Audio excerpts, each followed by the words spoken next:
आज की इस वीडियो में हम उन जानवरों के बारे में जानेंगे जो मौत के बाद भी कुछ दिनों तक जिंदा रह सकते हैं। हमारी इस वीडियो के लिस्ट में ऐसे बहुत से जानवर हैं जिनके बारे में आप जानकर हैरान रह जाएंगे।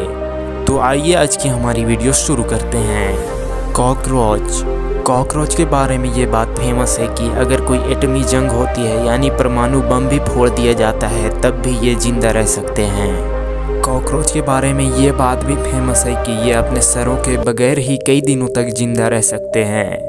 दोस्तों, यह बात सुनकर यकीन करने वाली नहीं लगती, लेकिन ये बात हकीकत है कि वो अपने सर कटे होने के बाद भी 1 हफ्ते से ज़्यादा जिंदा रह सकते हैं। ये बात समझने के लिए कि ये कीड़े किस तरह सर कटे होने के बाद भी जिंदा रह सकते हैं, पहले हमें यह समझना होगा कि हम नाजुक इंसान इस तरह के हालत में क्यों जिंदा नहीं रह सकते।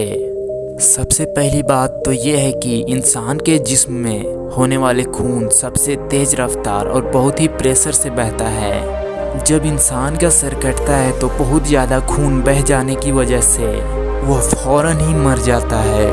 कॉकरोच के साथ ऐसा मामला बिल्कुल भी नहीं है। कॉकरोच के शरीर में ओपन ब्लड सर्कुलेटरी सिस्टम होता है, जिसकी वजह से उसके शरीर में ब्लड प्रेशर ना होने के बराबर होता है। इसलिए अगर सर कट भी जाता है तो कुदरती तौर पर उनका जख्म खुद ही तुरंत भर जाता है और खून भी नहीं बहता। दूसरी बात, सर इंसान का बहुत ही इम्पोर्टेंट पार्ट है। सिर के बगैर खाना पीना और सांस लेना बिल्कुल भी मुमकिन नहीं है, लेकिन कॉकरोच को सांस लेने के लिए सर की ज़रूरत नहीं पड़ती, ना ही नाक की ज़रूरत पड़ती है। कॉकरोच के शरीर में छोटे छोटे छेद होते हैं जिसके जरिए वो सांस लेता है और इस प्रोसेस को स्पाइकल कहते हैं। लेकिन एक बात यह है कि कॉकरोच भूख की वजह से मर जाएगा, लेकिन भूख की वजह से मरने में उसे कम से कम 1 सप्ताह का टाइम लग जाएगा। शहद की मक्खियाँ, अगर यह मक्खियाँ मर जाती हैं तो मुर्दा ही रहती हैं, लेकिन मुर्दा हालत में भी यह आपको डंक मार सकती हैं। शहद के मक्खियों में मुर्दा होने के बाद भी यानी मर जाने के बाद भी ब्लड सर्कुलेशन होते ही रहता है। जब यह मक्खी डंक मारती है तो उसका कांटा उसके शरीर से अलग हो जाता है। मक्खी के डंक में जहर भी होते हैं। अगर आपको लगता है कि आप मरे हुए मक्खियों को आसानी से अपने हाथ से उठा सकते हैं तो आपको यह सोच समझकर करना चाहिए। मुर्गियाँ, दोस्तों, अगर मुर्गियों का सर काट भी दिया जाए तो यह इधर उधर भाग सकती है। हो सकता है आपने कभी ऐसे करामत के बारे में सुना हो या देखा हो। ये कोई करामत नहीं है बल्कि एक बहुत ही आसान वजह है। मुर्गियों की शरीर की संरचना इंसानों से बहुत ही अलग है।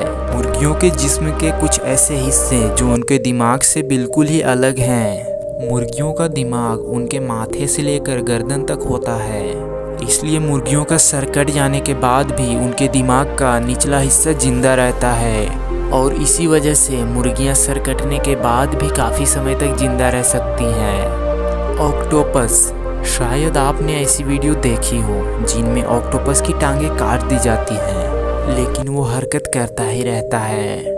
उत्तरी कोरिया और जापान में जिंदा ऑक्टोपस भी खाया जाता है। कटे हुए ऑक्टोपस का हरकत करना उसके जिस्म की वजह से नहीं बल्कि उसके 8 बाजुओं के वजह से होता है। कट जाने के बाद भी ऑक्टोपस की जिंदा रहने की वजह बहुत ही दिलचस्प है। ऑक्टोपस के ज़रूरी सेल्स जो कि बाकी जानवरों में उनके माथे पर होती है, वह सेल उनके बाजुओं पर होती है, इसलिए यह बाजू दिमाग से अलग होने के बाद भी हरकतें कर सकती है। सैलामेंटस, छिपकलियों की तरह नजर आने वाली सैलामेंटस के शरीर में हैरत अंगेज एक्टिविटी पाई जाती है कि अगर उसके शरीर के किसी भी हिस्से को काट दिया जाए तो वह दोबारा उसे बढ़ा सकती है और यह हिस्से वैसे ही काम करते हैं जैसे उनके पुराने हिस्से किया करते थे। इसकी असल वजह इसमें पाई जाने वाली एक प्रोटीन है जो सेल्स की नकल तैयार करने में सहूलियत प्रदान करती है और यह प्रोटीन इंसानों में भी थोड़ी सी पाई जाती है, जिसकी वजह से हमारे जख्म जल्दी भर जाते हैं। साइंटिस्ट इस पर रिसर्च भी कर रहे हैं ताकि इसके जरिए इंसानों को फ़ायदा पहुंचाया जा सके।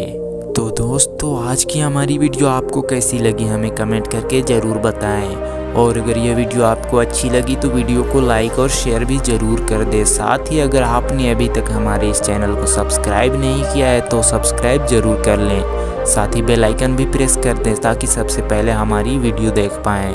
तो मिलते हैं अगली वीडियो में, तब तक के लिए अपना ख्याल रखें।